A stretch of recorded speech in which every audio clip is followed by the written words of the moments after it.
আপনারা ভাবছেন এই যে বিভিন্ন সামাজিক প্রকল্পের সুবিধা আপনারা পান,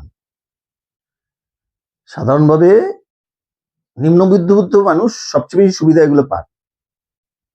উজালা যোজনা, বেটি Bachao Beti Padhao, EW scheme, economic weaker section, বিভিন্ন কোটা আছে,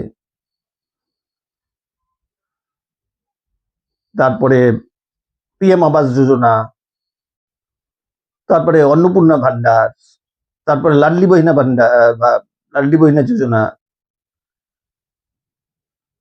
তারপরে টয়লেট তৈরি যোজনার জন্য টাকা, আপনি ব্যবসা করতে যাবেন তার জন্য টাকা, এই বিভিন্ন যে স্কিমগুলো, কেন্দ্রীয় প্রকল্প, এগুলোকে বলে ফ্রিবিজ। এই ফ্রিবিজ কেন্দ্রীয় সরকার দিচ্ছে, আগের সরকার দেয়নি। 2010-এর আগে এগুলো হয়নি। কেন হয়নি? কেন? জিএসটি আদায় হচ্ছে কত পরিমাণ জানেন? 2025-26-এর মধ্যে 2025-26 অর্থবর্ষে 21 লক্ষ কোটি টাকা জিএসটি আদায় হয়েছে। কেন? বিস্কুটের একটা 5 টাকার প্যাকেও জিএসটি থাকে। সেটা যে কোম্পানি তৈরি করে, সে ব্রিটানিয়া হোক, বিগ ফার্ম হোক, যে পারলে জি হোক, তারা ওখানে জিএসটি আগে থেকেই বসিয়ে দেয়, ইত্যাদিরা। তাহলে আপনাদের কোনো ফ্রিজ, কোনো ধোয়া তুলসী পাতার মতো দিচ্ছে না। জানে সাধারণ জনগণের কাছ দিয়েও এখন ট্যাক্স শুষছে। আগে গরিব লোকরা ট্যাক্স দিত না। 2010-এর আগে ইনকাম ট্যাক্সে তো পড়তোই না। এই নিম্ন মধ্যবিত্ত মানুষ যারা প্রায় 100 কোটির উপরে,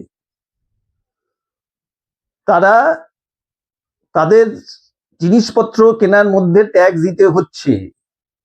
তাদের মধ্যে যারা একটু ভালো অবস্থাপন্ন, তারা রেস্টুরেন্টে যায়, রেস্টুরেন্টে ভালো ট্যাক্স দিতে হচ্ছে, রেস্টুরেন্টে খায়। যারা জেপটো, বিগ বাস্কেট, জিও মার্ট ইত্যাদি ইত্যাদি থেকে নেয়, তাদের থেকে ট্যাক্স জিএসটি বসছে। আপনি সব জায়গায় জিএসটি পাবেন। এই জিএসটিটা কোথায় যাচ্ছে? পুরোটা সেন্ট্রাল গভর্নমেন্ট নিচ্ছে, কিন্তু পুরোটা সেন্ট্রাল গভর্নমেন্ট নিলেও সমস্ত স্টেট গভর্নমেন্ট এসডিএসটি ভাগ করে দিচ্ছে। 29টা স্টেটে ভাগ করে দিচ্ছে, 7টা কেন্দ্রীয় শাসিত অঞ্চলে ভাগ করে দিচ্ছে। সেই জন্য এত ফ্রিবিজ পাচ্ছেন। তা 22 লক্ষ কোটি টাকার মধ্যে 9 লক্ষ কোটি টাকা এই ফ্রিবিজে চলে যাচ্ছে। বাকি 13 লক্ষ কোটি টাকা, 13 লক্ষ কোটি টাকা কম নয়। সেই টাকা দিয়ে কি করছে? সেই টাকা দিয়ে আপনাদের কি করছে? কোন সরকারি প্রকল্প তৈরি হয়েছে?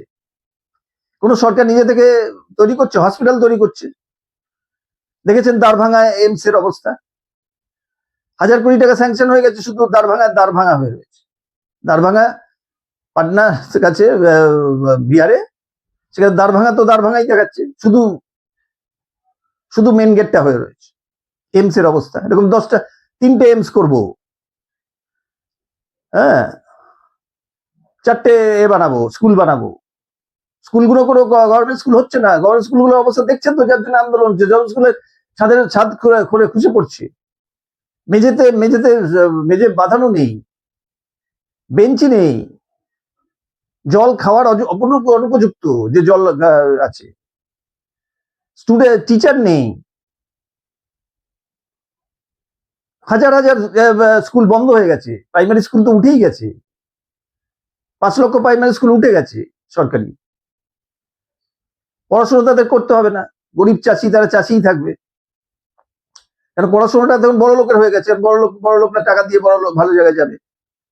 স্বাস্থ্যটাও বড় লোকের হয়ে গেছে। আয়ুষ্মান ভারত কেন করেছে? বাধ্য হয়ে করেছে। কেন? এই গরিব লোক যখন রিভোল্ট করবে গভর্নমেন্টের বিরুদ্ধে, যে আমি স্বাস্থ্য পরিষেবা পাচ্ছি না, তখন গভর্নমেন্ট উল্টে যাবে, তখন বিপ্লব হয়ে যাবে। তাদেরকে সামলানোর জন্য আয়ুষ্মান ভারত 5 লাখ টাকা এনেছে। তাও এখন অব্দি পশ্চিমবঙ্গে তো এখন চালুই হলো। এর নাম কি আসছে? সব হসপিটাল গুলো গিয়ে দেখুন, প্রাইভেট হসপিটালে আয়ুষ্মান ভারত এখন চালু হয়। তাহলে এই ট্রানজিশনে গরিব লোকরা ভুগেছে। এই যে সরকার বদলের সময় সরকারি হসপিটালে গিয়ে তো কি পরিষেবা পাচ্ছে? আজকেই সাগর দত্ত হসপিটালে একজন মারা গেছে কোন রকম পরিষেবা ছাড়া। সরকারি হসপিটালে এই হাল হবে, 25 বছর ছেলেও মারা যাবে।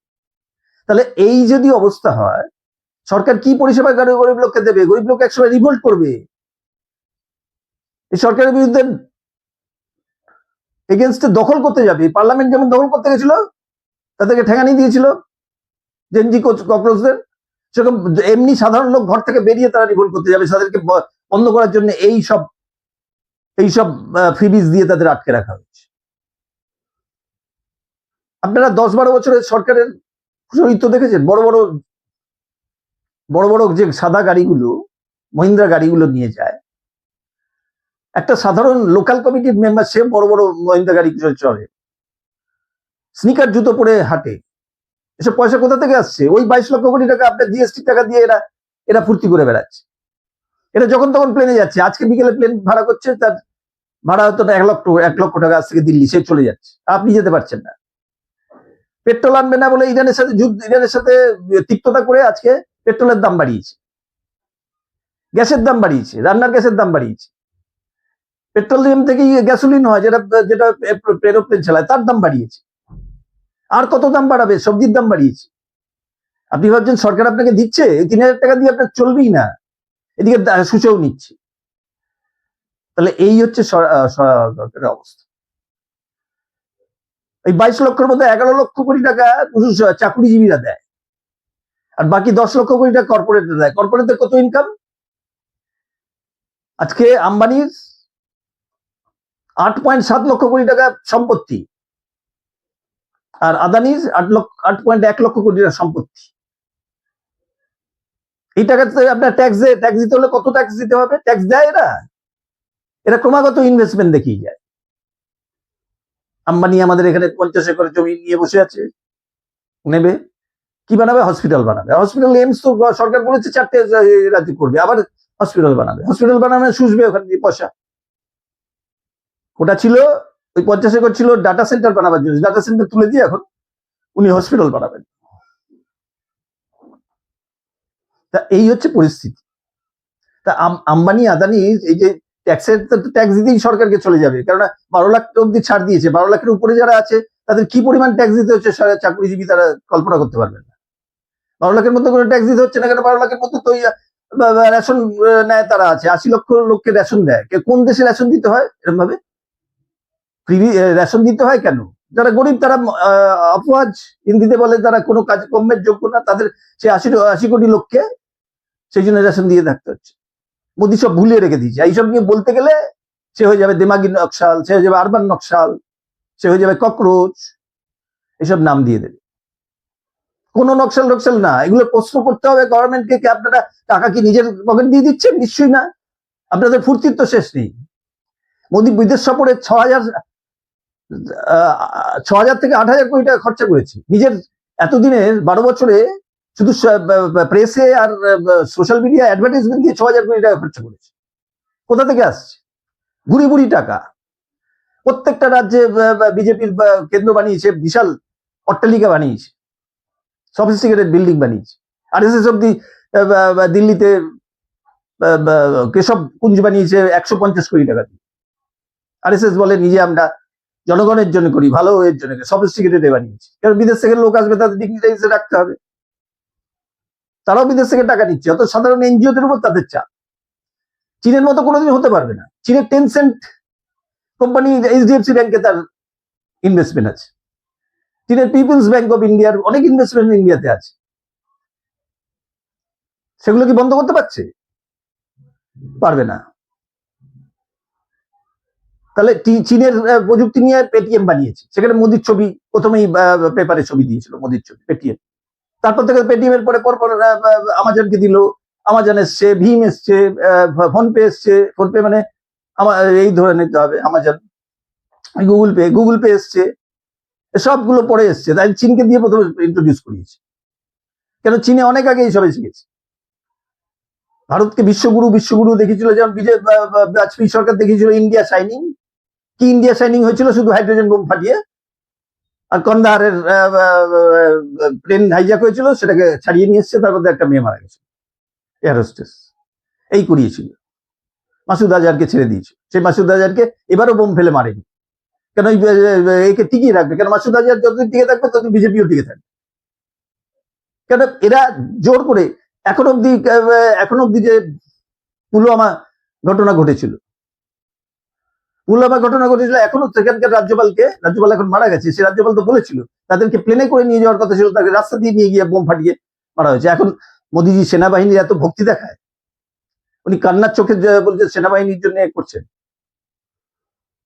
উনি আজকে পার্লামেন্টে কি ভাষণ দিয়েছেন যে যারা সেনাবাহিনী আমাদের বর্ডার পার দিচ্ছে তারা মারা গেলে কি হবে, তারা শহীদ সেটা বলতে উনি ভুলে গেছেন। উনি সেনাবাহিনীকে খুব দেখান, কোন সরকারি সেনাবাহিনীকে গুরুত্ব দেয় না। পেনশন নিয়ে কি কাণ্ড করেছিল সেনাবাহিনীতে তো মনে আছে। সেনাবাহিনী খালি রক্ত জড়িয়ে যাবে আর উনি আন্দার নিয়ে আর আম্বানিকে নিয়ে উনি বসে থাকবে। দুই গুজরাটি সরকারের সবকিছু বেঁচে দিচ্ছে, এমটিএনএল থেকে শুরু করে বিএসএনএল সবকিছু বেঁচে দিচ্ছে, গ্যাস অথরিটি গেল সব বেঁচে দিয়ে এলআইসি অংশ বেঁচে দিয়েছে। এবার এসবিআই কিছুটা বেঁচে দেবে, এখানে এসবিআই তে সমস্ত লোন নিয়ে বসে আছে আমাদের আদানি, বেঁচে দিচ্ছেন। আর ওই আদানি আম্বানির দুই গুজরাটিকে বেঁচে দিচ্ছে, দুই গুজরাটি কিনছে আর দুই গুজরাটি বেচছে। কিনছে কারা? আদানি আর আম্বানি। আজকে আদানি আম্বানি সরকারি সম্পত্তিগুলো নিয়ে যদি কালকে নীরব মোদী বা হয়ে যায়, কে তার দায় নেবে?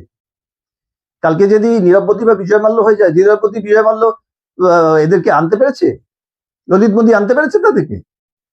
সরকারি ব্যাংকের টাকা লুট করে তারা পালিয়ে গেছে, আজ অব্দি আনতে পারি। বলেছিল 15 লাখ টাকা করে আমাদের অ্যাকাউন্টে ঢুকাবে, আজ অব্দি আনতে পারি।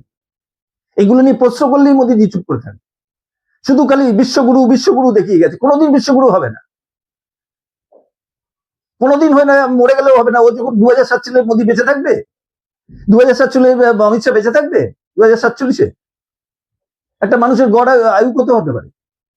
এসব লোককে ভাওতাবাজি দেখাচ্ছে। অন্ধভক্তদের, বিহার আর ইউপির অন্ধভক্তরা কি করেছে দেখেছেন তো? কানওয়ারি কি করেছে, যে হরকি পৌরি নিয়ে জল ঢালতে গিয়ে সেখানে সমস্ত 5.5 লক্ষ টন জামা কাপড় মুথ পেচ্ছাপ, বোতলের মধ্যে পেচ্ছাপ পুড়ে ফেলে রেখে দিয়েছে উত্তর হরিদ্বারে। এই হচ্ছে আমাদের দেশ, তারা বিশ্বগুরু হবে? আশ্চর্য লোক, ভুল বুঝিয়ে লোককে করে রেখে দিয়েছে। লজ্জা করে না? লোককে এত ভুল বোঝাবেন কেন? আপনারা যা করতে পারবেন না তা বলেন কেন? আপনারা যেটা করতে পারবেন সেটা বলুন, সেটা করুন, হাতে করে দেখান। 9 লক্ষ কোটি টাকা ফ্রি বীজ দিন, কিন্তু 13 লক্ষ কোটি টাকা কোথায় যাচ্ছে তার হিসাব দিন। আপনাদের গাড়ি কেনা আপনাদের ফুর্তি করার জন্য যাচ্ছে, একজন হসপিটালের গাড়ি বন্ধ করে, এমসের গাড়ি বন্ধ করে 1000টা কনভয় যাচ্ছে। আপনি নিজে বলবেন গাড়ি করা পয়সা। দুদিন সাইকেল চালাবে মহারাষ্ট্রের মুখ্যমন্ত্রীর বউ, সাইকেল চালিয়ে দেখাবে, তারপর দিন থেকে আবার বড় বড় গাড়ি চালাবে। অন্যদের বলবেন সোনা নেবে না, নিজের আম্বানি সোনা পরে হিরে পরে এসে ব্লাউজ হিরে বানিয়ে, প্যান্টি হিরে বানিয়ে এসে দেখাবে টিভিতে। এইটাই হচ্ছে আপনাদের স্বপ্ন দেখাবে। আর সাধারণ লোক করবে না, সাধারণ লোক বিদেশ যাবে না, আপনি গিয়ে বিদেশ গিয়ে বসে মেলোডি চকলেট খাওয়াবেন। কত বড় নির্লজ্জ হতে পারেন? মানুষ এগুলো দেখে না? মানুষ এত নিশ্চুপ হয়ে থাকবে, অন্ধভক্ত নিশ্চুপ হয়ে যাবে, শুধু 3000 টাকা নিয়ে সে ভোট দিতে চলে যাবে? আপনারা ভোট কিনছেন, ভোট কিনে আপনারা ভোট চুরি, এটা ঘুষ দেওয়া হচ্ছে। আপনারা লোককে স্পষ্ট করছেন না এই 3000 টাকা কোথা থেকে আসছে সবাই জিএসটি থেকে। ইনকাম ট্যাক্স যেটা উপরের বার সেটা 20.30 লক্ষ কোটি টাকা যেটা আদা হয়েছে, তারপরে 11 লক্ষ কোটি টাকা সাধারণ চাকরিজীবীর টাকা, বাকি 10 লক্ষ কোটি টাকা কর্পোরেট থেকে পাচ্ছেন। কিন্তু তাদের ট্যাক্স দেওয়ার কথা, যে 8.1 লক্ষ কোটি টাকার মালিক আদানি, 8.7 লক্ষ কোটি টাকার মালিক আম্বানি, তারা কি দিচ্ছে? তারাই ফুর্তি করে বেড়াচ্ছে। তারা আজ আমেরিকা, কালকে ইউরোপ, কালকে আমস্টারডাম ঘুরে বেড়াচ্ছে। কোন দেশের অ্যাটম বোমা নেই। স্পেন ফেন এসব বড় বড় দেশ দেখছেন, স্পেন, নেদারল্যান্ড, যত ভালো ভালো দেশ আপনি ঘুরতে যাবেন, কোন দেশে, সুইজারল্যান্ড, তাদের অ্যাটম বোমা নেই। অ্যাটম বোমা আছে আর আমাদের গরিব লোক আছে, না খেয়ে মারা যাচ্ছে, আমাদের দেশে হসপিটালে মারা যাচ্ছে, সেগুলো আপনারা দেখবেন না।